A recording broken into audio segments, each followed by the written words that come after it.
Super Big Match malam ini akan segera tersaji di matchday kedua Piala AFF atau Mandiri Asian Cup U23 2025 yang mempertemukan Timnas Indonesia selaku tuan rumah berhadapan dengan tamunya yaitu Timnas Filipina. Pertandingan ini bakal diselenggarakan di Gelora Bung Karno, Senayan, Jakarta, yakni pada malam ini pukul 20.00 waktu Indonesia Barat. Laga ini pastinya bakal berlangsung sengit dan menarik. Pasalnya kedua kesebelasan sama-sama mengincar kemenangan demi asa bersaing di tabel klasemen sementara di grup A. Timnas Filipina yang di pertandingan ini bertindak sebagai tim tamu. Tentu mereka datang dengan penuh percaya diri usai mengandaskan perlawanan Timnas Malaysia dengan skor 2-0 di laga perdananya. Mana tahu striker Timnas Filipina menjadi bintang kemenangan di Alkas dengan 2 gol yang dilesakannya. Sedangkan Timnas Indonesia yang di pertandingan ini bertindak sebagai tuan rumah, tentu mereka akan tampil habis-habisan di laga ini.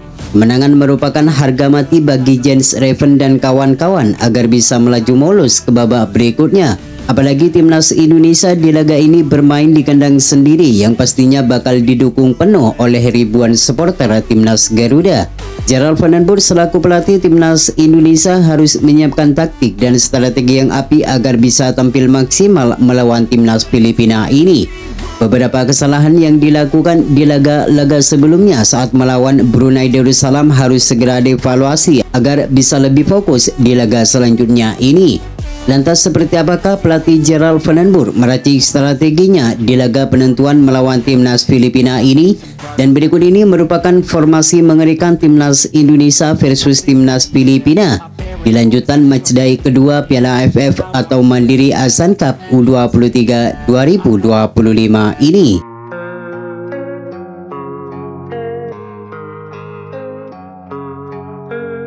Jika melawan Timnas Brunei Darussalam, Gerald Vandenborre memasang formasi 4-3-3.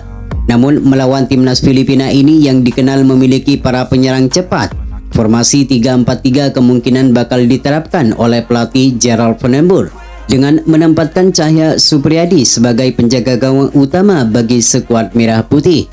Cahya Supriyadi tidak dimainkan oleh Gerald Vandenborre saat melawan Brunei Darussalam kemarin.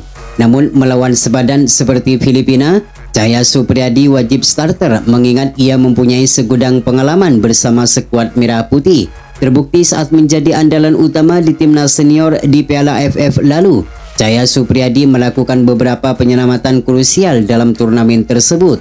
Tidak hanya mempunyai refleks yang sangat baik, Cahya Supriyadi juga mempunyai ketenangan dalam mengantisipasi berbagai tendangan keras dari lawan. Maka tak ada alasan lagi bagi pelatih Gerald Vandenborre untuk tidak memasang Cahya Supriyadi sebagai penjaga gawang utama melawan Filipina ini.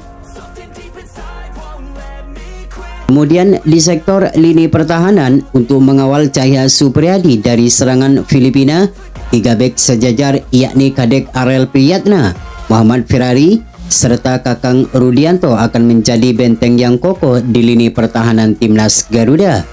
Muhammad Ferrari merupakan pemain yang sering mendapat panggilan baik di Timnas Junior maupun di Timnas Senior. Ia nantinya akan menjadi benteng terakhir di lini pertahanan Garuda. Gak cuma itu saja, Muhammad Ferrari juga kemungkinan akan ditunjuk sebagai kapten tim mengingat ia cukup mempunyai banyak pengalaman memperkuat Timnas Indonesia. Sedangkan Kadek Arel dan Kakang Rudianto akan melengkapi bek tengah Garuda menemani Muhammad Ferrari. Kadek Arel mempunyai ketenangan serta kedewasaan dalam mengambil keputusan. Sedangkan Kakang Rudianto akan lebih bermain impresif untuk menjegal para pemain lawan ketika masuk ke pertahanan. Nantinya ketiga pemain ini akan menjadi satu untuk membentuk tembok yang kokoh di lini pertahanan Timnas U23.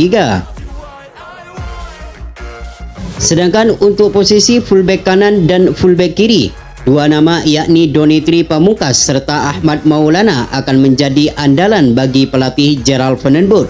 Ahmad Maulana merupakan pemain yang selalu menjadi andalan bagi klubnya Arema FC. Ia mempunyai permainan yang cukup agresif, baik waktu bertahan maupun menyerang. Selain itu, ia juga mempunyai fisik yang kuat serta kecepatan yang akan menjadi nilai tambahan bagi skuad Garuda. Sedangkan Donitri Pamungkas tentu kita sudah mengetahui kemampuan pemain asal Persija Jakarta ini. Ketenangan serta kelugasannya dalam menjaga pertahanan kerap kali diperlihatkan oleh pemain berusia 20 tahun ini.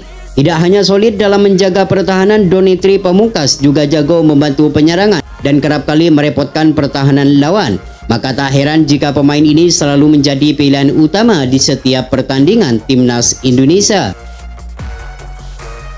Sementara untuk sektor lini tengah, nama Raihan Hanan dan Arkan Fikri akan menjadi andalan untuk mengatur ritme permainan Garuda di lini tengah.